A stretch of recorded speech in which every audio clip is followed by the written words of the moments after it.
Hi guys, welcome back to my YouTube channel Khan coaching classes and myself Aftab Alam. दोस्तों आज हम पढ़ने वाले हैं मर्सी। मर्सी मीन्स होता है दया, और इसे लिखे कौन है? विलियम शेक्सपियर जी, महान विलियम शेक्सपियर जी।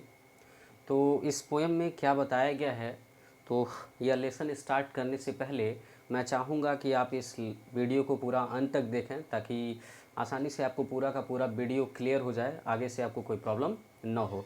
तो चलिए दोस्तों, समय न देरी करते हुए हम जानना चाहते हैं या हम आपको बताना चाहेंगे कि इस लेसन में है क्या। देखिए दोस्तों, इस लेसन में कहा क्या गया है बेसिकली। देखिए, विलियम शेक्सपियर का एक नाटक है जिसका नाम है द मर्चेंट ऑफ वेनिस, और उसी लेसन से जो उस नाटक है, उस नाटक की जो हीरोइन रहती है पोर्सिया, वह स्पीच देती है बेलमांट में, यानी वेनिस के कोर्ट में वह एक स्पीच देती है, और उसके स्पीच से ही यह पोयम आया है। तो देखिए, उसमें बताया क्या जाता है कि एक एंटोनियो रहता है और एक बैसेनियो रहता है, दोनों आपस में अच्छे दोस्त रहते हैं।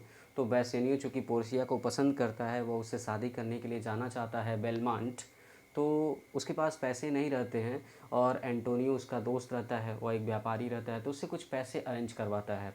और उस स्टोरी का, उस नाटक का जो विलन रहता है साइलाक, वह उससे जाता है, उधार ले लेता है 1 पाउंड, मतलब उससे कुछ पैसे उधार ले लेता है, और पैसे लेने के बाद वह चला जाता है। तो वह एक बॉन्ड रखा रहता है कि यदि तुम 3 महीने के अंदर पैसा समय पे नहीं लौटाओगे तो मैं तुम्हारे शरीर के किसी भी हिस्से से 1 पाउंड मांस काट लूँगा। तो वह लौटा नहीं पाता है समय से, तो साइलाक उसे घसीटते हुए लेके जाता है। वो कहता है मुझे 1 पाउंड मांस चाहिए, क्योंकि वह विलन है, उसे काफ़ी ज़्यादा ईर्ष्या रखता है। तो इस मैटर का समाधान करने के लिए पोर्सिया आती है एज अ लॉयर के रूप में, एक वकील के भेष में आती है, और इस केस का समाधान करती है। तो वह कैसे कहती है, वो बताती क्या है दोस्तों? वह कहती है कि जो दया का गुण होता है वह किसी के दबाव से उत्पन्न नहीं होता। वास्तव में दया का गुण किसी के दबाव से उत्पन्न होता है क्या?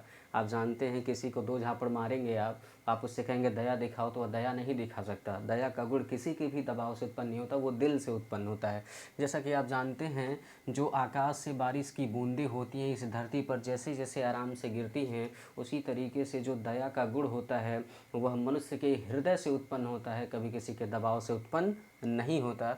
और दया का गुण जो होता है वह एक दोहरा वरदान माना जाता है, क्योंकि दया का गुण जो दिखाता है उसे भी वरदान मिलता है, और जो दया का गुण लेता है उसे भी वरदान मिलता है। कहने का मतलब, जो दया दिखाता है और जो दया को ग्रहण करता है, दोनों अच्छे से रहते हैं। और यह जो दया का गुण होता है वह सर्वशक्तिमानों में शक्तिमान माना जाता है, और इससे बेहतर वह एक सिंहासन पर बैठे राजा के ताज से भी बेहतर माना जाता है, क्योंकि एक जो राजा होता है उसकी शक्तियाँ जो होती है, उसका जो राजदंड होता है वह सांसारिक शक्तियों को प्रदर्शित करता है, लेकिन उसके राजदंड से भी बेहतर दया का गुण माना जाता है। और चूँकि दया राजा के दिल में भी निवास करता है, और यह एक ईश्वरी गुण होता है, और जब सांसारिक शक्तियों में दया मिल जाती है, माने जब न्याय में दया मिल जाती है, तो यह सांसारिक शक्तियाँ जो होती हैं ईश्वर की शक्ति के समान दिखाई देने लगती हैं। तो चलिए दोस्तों, हमने आपको पूरा थीम बता दिया इस लेसन में है क्या।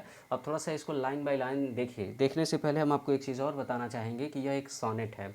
और सोनेट क्या होता है दोस्तों? आप जानते हैं, कोई भी 14 लाइन की पोयम हो तो उसे हम सोनेट बोलते हैं। यह 14 लाइन की कविता है, और इस कविता को हम सोनेट कहेंगे। चलिए इसको कुछ जानते हैं। देखिए इसमें क्या कह रहा है। The quality of mercy is not strength.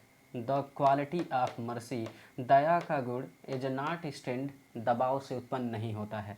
यानी the quality of mercy is not strength, the quality of mercy, दया का गुण, इज नॉट स्ट्रेंथ, दबाव से उत्पन्न नहीं होता है। इट ड्राफ्ट, यह गिरता है, एज द जेंटल रेन, विनम्र वर्षा के रूप में, फ्रॉम हेवन, आसमान से, स्वर्ग से, अपॉन द प्लेस, बीनीथ, इस धरती पर। जिस प्रकार से आकाश से जो है बारिश की बूंदें इस धरती पर विनम्र तरीके से गिरती हैं, ठीक उसी तरीके से जो दया का गुण होता है वह मनुष्य के हृदय से उत्पन्न होता है। It is twice blessed, it is twice blessed, इसे दोहरा वरदान कहा जाता है। जो दया का गुण होता है उसे हम दोहरा वरदान कहते हैं। इट ब्लेस्ड हिम, यह उसे भी वरदान देता है, दैट गिव्स, जो दया देता है, जो दया को दिखाता है, एंड हिम दैट टेक्स, और उसे भी वरदान देता है जो दया को लेता है। मीन्स कहने का मतलब ये है, जो दया दिखाता है और जो दया को ग्रहण करता है, दोनों हैप्पी रहते हैं, दोनों खुश रहते हैं। TISS माइटिस्ट in the mightiest, TISS माने होता है यह, माइटेस्ट माने होता है सर्वशक्तिमान, सबसे ताकतवर। जो दया का गुण होता है वह सर्वशक्तिमानों में सर्वशक्तिमान है, मतलब दया का गुण बहुत ज़्यादा शक्तिशाली माना जाता है। इट बिकम्स, यह हो जाता है द थ्रोन्ड मोनार्च, मोनार्च माने होता है राजा, यह एक राजा के सिंहासन पर बैठे, बेटर दैन हिज क्राउन, एक राजा जो अपने सिंहासन पर बैठा है उसके ताज से भी अच्छा माना जाता है, उसके ताज से भी दया का गुण सुशोभित माना जाता है, सुंदर माना जाता है। His scripture shows the force of temporal power, his scripture, जो राजा होता है, हिज स्क्रिप्चर, उसका जो राजदंड होता है, सोज, वह प्रदर्शित करता है the force of temporal power, सांसारिक शक्तियों को। जो राजा होता है उसका जो राजदंड होता है वह सांसारिक शक्तियों को प्रदर्शित करता है। आई होप दोस्तों, मुझे लगता है कि आपको पूरा का पूरा वीडियो क्लियर हो गया होगा। दोस्तों इसके आगे के पार्ट आपको अगले वीडियो में प्रोवाइड हो जाएंगे। दोस्तों यदि आप हमारे चैनल पर नए हैं तो हमारे चैनल को सब्सक्राइब कर लीजिए, बेल आइकन के बटन को दबा लीजिए ताकि आगे से आपको सारे वीडियो उपलब्ध होते रहें। और दोस्तों कमेंट भी करते रहिए, और फिर मिलते हैं आपसे नेक्स्ट वीडियो में। Till then take care, bye bye.